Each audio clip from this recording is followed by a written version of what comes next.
श्री स्वामी समर्थ. जय जय स्वामी समर्थ. तुम्हा सर्वांचे माझ्या यूट्यूब चॅनलवरती स्वागत आहे. तर आजच्या व्हिडिओमध्ये आपण पाहणार आहोत की सोमवारी म्हणजे 26 ऑगस्ट रोजी श्रीकृष्ण जन्माष्टमी आहे आणि त्याच्याच दुसऱ्या दिवशी सर्वत्र गोपाळकाला साजरा केला जातो. तो गोपाळकाल्याचे महत्त्व काय आहे?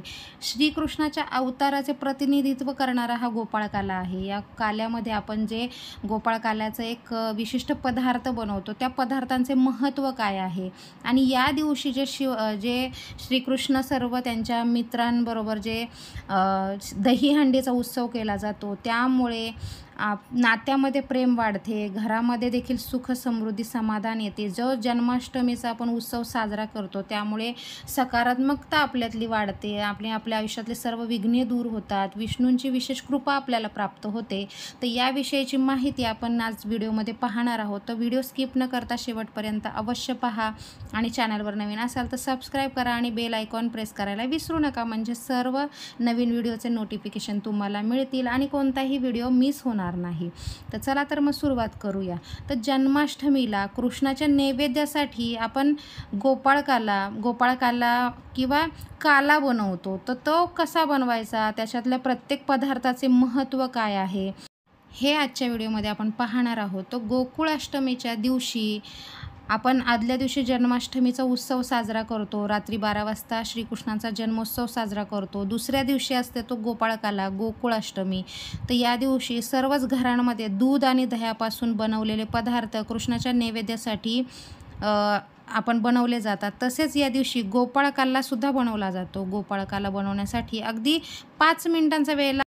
आपल्या हिंदू धर्मामध्ये किंवा भारतीय संस्कृतीमध्ये श्रावण महिन्याला विशेष महत्त्व आहे आणि या महिन्यामध्ये येणाऱ्या सर्व सणांना देखील विशेष महत्त्व आहे. हे सण सर्व आनंद आणि उत्साहाने साजरे केले जातात. त्यातील महत्त्वाचा सण म्हणजे श्रीकृष्ण जन्माष्टमी किंवा गोकुळाष्टमी.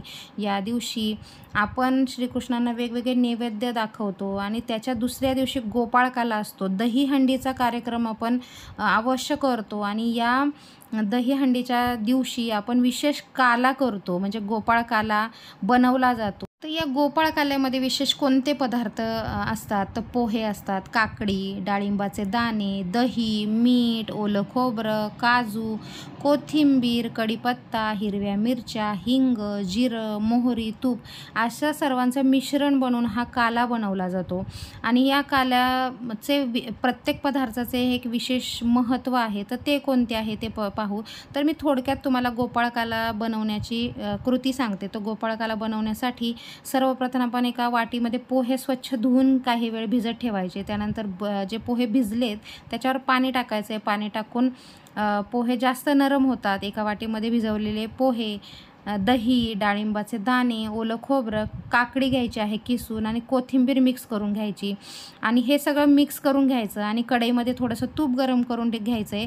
त्याच्यामध्ये हिरवी मिरची आपण जी चिरून घ्यायची आहे, थोडंसं जिरं, हिंग आणि मोहरीची फोडणी तयार करून आणि ही फोडणी आहे ना जी आपण मिश्रण केलेलं आहे पोह्यांचं त्याच्यावरती ओतायची आहे आणि मिक्स करून घ्यायचे आहे. तर हा आहे गोपाळकाला, म्हणजेच याला आपण दहीहंडीचा काला देखील म्हणतो आणि हा कृष्णासाठी नैवेद्य दाखवण्यासाठी गोपाळकाल्याला केला जातो आणि श्रीकृष्णाचा खूप आवडीचा पदार्थ आहे. तर हा नैवेद्य अवश्य आपण गोपाळकाल्याला करायचा आहे. या नैवेद्यामुळे श्रीकृष्ण भगवान प्रसन्न होतात आणि आपण जे हे दहीहंडीचं स्वरूप आहे की ज्यामध्ये अनेक लोक एकत्र येऊन दहीहंडी फोडतात आणि हा जो मटक्यामध्ये भरलेला काला आहे तो मिळून खातात. तर हे एक एकात्म असल्याचं किंवा एकत्र असण्याचं प्रतीक आहे. यामुळे जे लोकांच्या मनात म्हणजे काही वाईट गोष्टी असतात किंवा नात्यांमध्ये दुरावा आला असेल तर या गोष्टीमुळे आपलं दुरावा मिटेल, नात्यात प्रेम वाढते, कारण आपण हा उत्साहाने आणि सर्वजण एकत्र येऊन हा सण साजरा करतो. हे एक सुख समृद्धीचे समाधानाचे प्रतीक असते. या गोष्टीमुळे जेव्हा आपण जन्माष्टमी साजरी करतो, गोपाळकाला साजरा करतो, दहीहंडी साजरी करतो तेव्हा सकारात्मकता वाढते आपल्यातली. आपण सगळ्यांबरोबर म्हणजे मिक्स होतो आणि आपले सगळे विघ्न दूर होतात, नात्यातलं प्रेम वाढत राहतं. म्हणून अवश्य आपण हा सण साजरा करायचा आहे. गोपाळकाला हा श्रीकृष्ण अवताराचे प्रतिनिधित्व करतो, कारण आपण श्रीकृष्ण म्हटलं की दहीहंडी आणि गोपाळकाला हे आपल्या डोळ्यासमोर येतं. तर ते एक श्रीकृष्ण अवताराचे प्रतिनिधित्व करणारा हा सण आहे. गोपाळकाला म्हणजेच दहीहंडीच्या दिवशी हे दहीहंडीचा उत्सव पूर्ण आपल्या भारतामध्ये साजरा केला जातो. या दिवशी आपण पाहतो की लहान थोर पुरुष घरोघरी नाचतात, दहीहंडी फोडताना दिसतात. तर दहीहंडीमध्ये दूध आणि दह्याने भरलेली हंडी असते. याच्यामध्ये जो आत्ता मी तुम्हाला सांगितला तो काला भरलेला असतो आणि ही जी गोविंदा पथकं असतात तो हंडा फोडतात आणि त्यातला जो काला असतो तो मिळून मिसळून खातात. हा एक साहसी खेळ आहे. तर अशा प्रकारे गोपाळ म्हणजे गायीचे पालन करणाऱ्या कृष्णाच्या या जन्मोत्सवाच्या निमित्ताने काल्याचा प्रसाद केला जातो. काला म्हणजे एकत्र मिळवणे.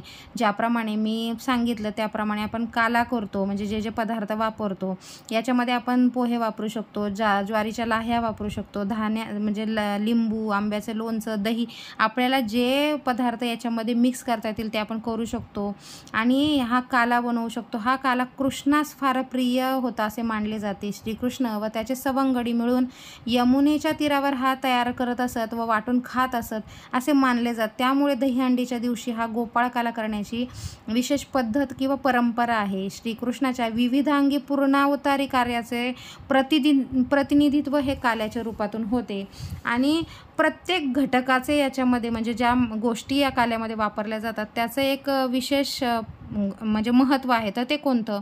तर पोहे आवर्जून या काल्यामध्ये वापरले जातात. तर पोहे हे वस्तुनिष्ठ गोपभक्तीचे प्रतीक आहे.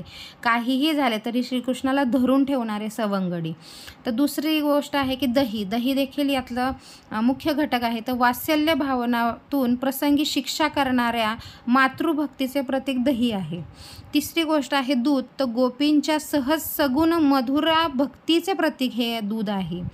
ताक तर गोपींच्या विरोध भक्तीचे प्रतीक आहे. आणि लोणी तर सर्वांच्या श्रीकृष्णावरील अवीट प्रेमाच्या निर्गुण भक्तीचे हे प्रतीक लोणी आहे. तर या दिवशी ब्रह्मांडात कृष्ण तत्वाचं खूप प्रमाण असतं, त्याच्यामुळे गतिमान लहरीचे आगमन होतात. काल्यातील पदार्थ या लहरी ग्रहण करण्यास अग्रेसर असतात, त्याच्यामुळे या दिवशी विशेष काला केला जातो. तर याचे आपल्या शरीरासाठी काय फायदे आहेत? तर या दिवशी वायुमंडल आपतत्वाने भारित असल्याने, देहातील पंचप्राणांच्या वहनाला पोषक असल्याने आपल्या मनाला उत्साह देते आणि आपल्या देहाची कार्यक्षमता वाढवते. त्याचप्रमाणे या गोष्टीमुळे आपल्याला एक जो आनंद मिळतो, म्हणजे ज्याप्रमाणे श्रीकृष्ण भगवान सवंगड्यांबरोबर असा काला खायचे, त्याप्रमाणे आपण आपल्या मित्रमैत्रिणींबरोबर, आपल्या घरातल्या व्यक्तींबरोबर हा सण उत्साहाने साजरा करतो. त्यामुळे आपले पण नाते दृढ होते, आपल्या पण घरामध्ये सकारात्मकता वाढते, आपले जे सकारात्मक दृष्टिकोन आहे त्याच्यामध्ये बदल होतात. तर अशा प्रकारे आपण गोपाळ काला करायचा आहे मी जो विधी सांगितला त्याप्रमाणे. आणि श्रीकृष्ण भगवानांचा अतिशय आवडीचा पदार्थ आहे, त्यामुळे श्रीकृष्ण जन्माष्टमी झाल्यानंतर दुसऱ्या दिवशी दहीहंडी किंवा गोपाळ काला करतात तेव्हा हा पदार्थ आपण अवश्य करायचा आहे. तर आजच्या व्हिडिओमध्ये सांगितलेली माहिती तुम्हाला कशी वाटली नक्की कमेंट करून सांगा आणि चॅनलला लाईक शेअर सबस्क्राईब करायला विसरू नका. श्री स्वामी समर्थ. जय जय स्वामी समर्थ. धन्यवाद.